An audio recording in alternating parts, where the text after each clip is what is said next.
Here we are, folks. Another episode of Ask the Wizzard. I'm Funk. This is the Wizzard. What's going on, everybody? You guys know the drill around this place. What we do, I ask the Wizzard questions that are sent in by you. So let's get this show on the road. First question comes from Big C. Who do you think would win a fight between Fedor Emelianenko in his prime and Alistair Overeem during his steroids time?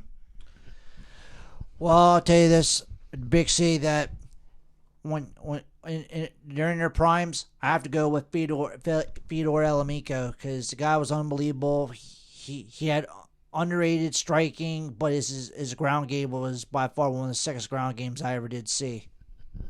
And I remember hearing stories that he beat a lot of the best guys in the world, and I remember he submitted a 7-foot giant jab and an armbar a few years back, and also he knocked out the Andre the Pitbull Orlovsky in 27 seconds when he come out lunge him with trying with a flying fist, but he just knocked him out. I'd have to say I go with Fedor, man. Fedor, he was a beast. He was a beast. He was one of the greatest fighters at the time. It's sad that he ain't fighting no more, but he's still one of the best there is in MMA. Okay, second question is also from Big C. It's another UFC question. How about Chuck Liddell or Tito Ortiz? The Iceman all the way, because those two had a very serious rivalry going on back in the day over when Dana White wanted to switch up with the UFC, be the head dog of them of the company.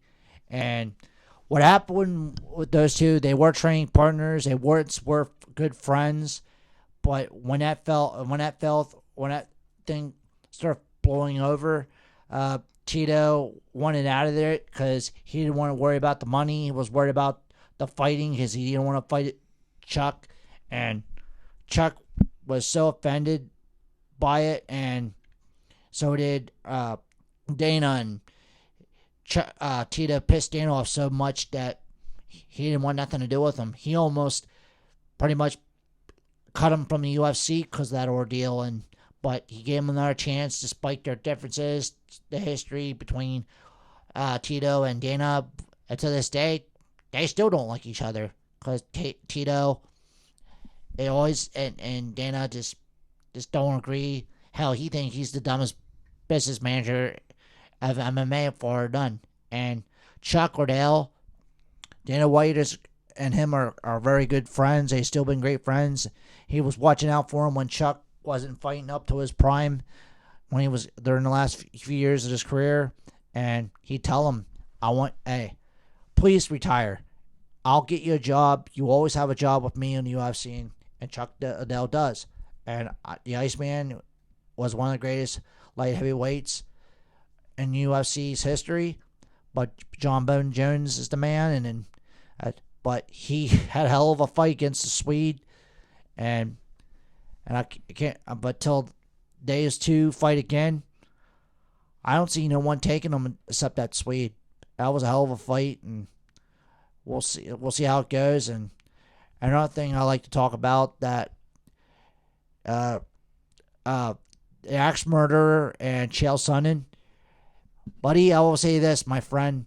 I'll be glued for that fight down the road in the future, because those two, I smell a huge bad blood rivalry come boiling between them two. You think that Sonnen and Spider almost turned out to be a bad blood rivalry?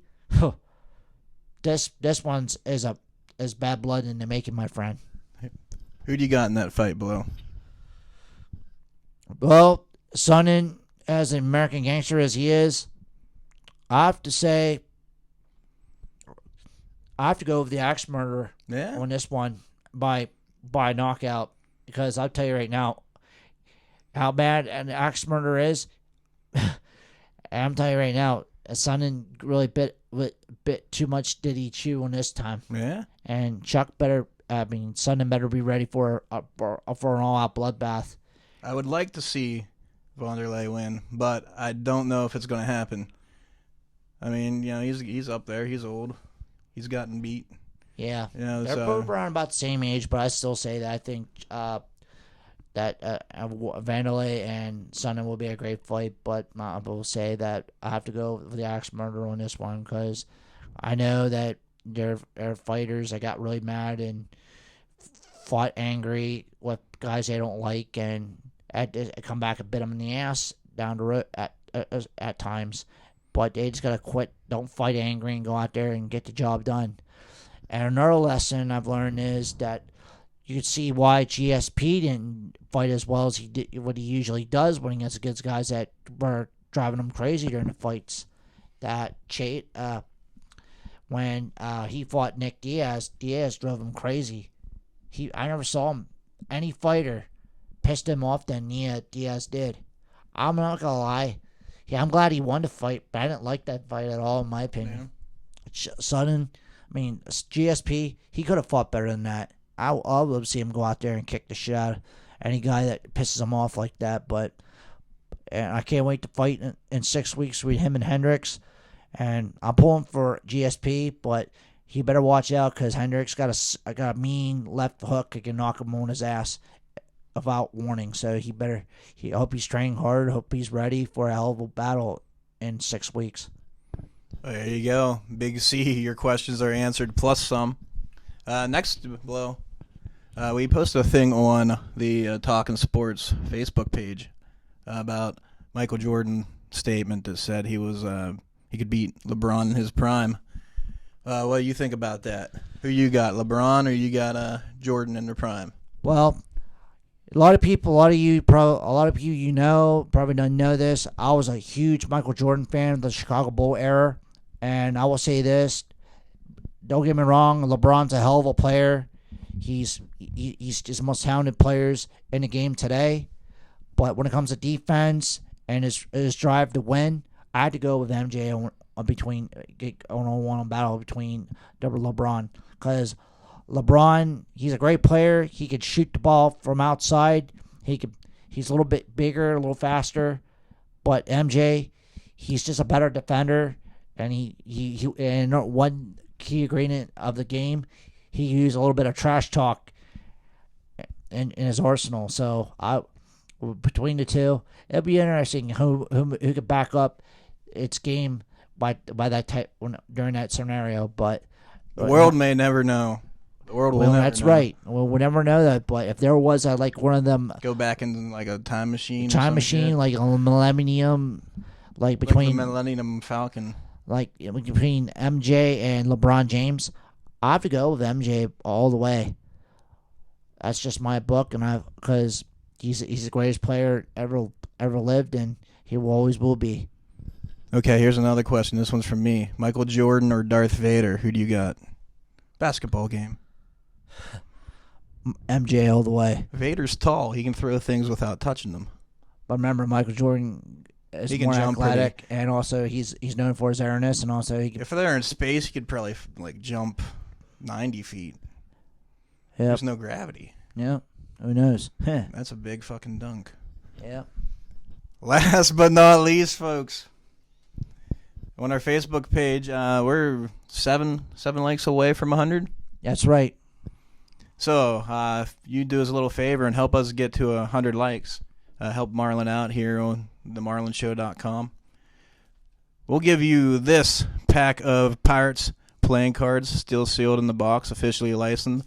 All you got to do, Talking Sports with Marlin's Facebook page, and then share the picture of the cards. There's a picture on there. You can search it out and share it, and that qualifies you to win. When we hit 100 likes, somebody's going to get those playing cards. What do you think about that, Marlon? Is that cool or what? I think it's a great idea because if there's any big-time baseball fans out there who like a pack of these cards, please help us get the next 7 likes on our website on Facebook. If you do, lucky winner on a drawing will get these. You help us out. I'll be totally grateful, and with a pack of these. I hope you guys understand that we're created for bigger and better things with this bog, and we're gonna take it by storm as we go along. When these when these pack of baseball cards, in the future, you might get something big as a winner prize. And while you're doing it, show some love for the Pirates because they're still in the playoffs. Yeah, the Pittsburgh Pirates went on to beat Cincinnati Reds in the wild card round, and now they're in a 1-1 tie with the St. Louis Cardinals in NLDS. They have an off day today, and then they start playing tomorrow in Pittsburgh. And I will say that the Pittsburgh Pirates deserve to have the momentum because I'd say one game too. And if Oriano or any of their top pitchers show up to pitch the next 2 games of the series, I think it'll take it in 4. That's my opinion. But the St. Louis Cardinals, they had an off game, but as long as our pitching is ready and takes it to them early and often, I think like I said, I think the Pirates will advance and move on to NLCS when they play against the winner of LA or Atlanta. If I will say this though, nothing against the Los Angeles Dodgers, but if they would win, that would be a really good series between the Pirates and the Dodgers. And I like to see the Pirates beat the Dodgers. Just get back to the fact that they were somewhat classless when they celebrated their division championship at the Arizona Diamondbacks ballpark when they went on like a pool party, bunch of little leaguers after the end of the game. That was somewhat classless in my book. All right. Well, there you have it. Talking sports, ask the Wizard. Peace out.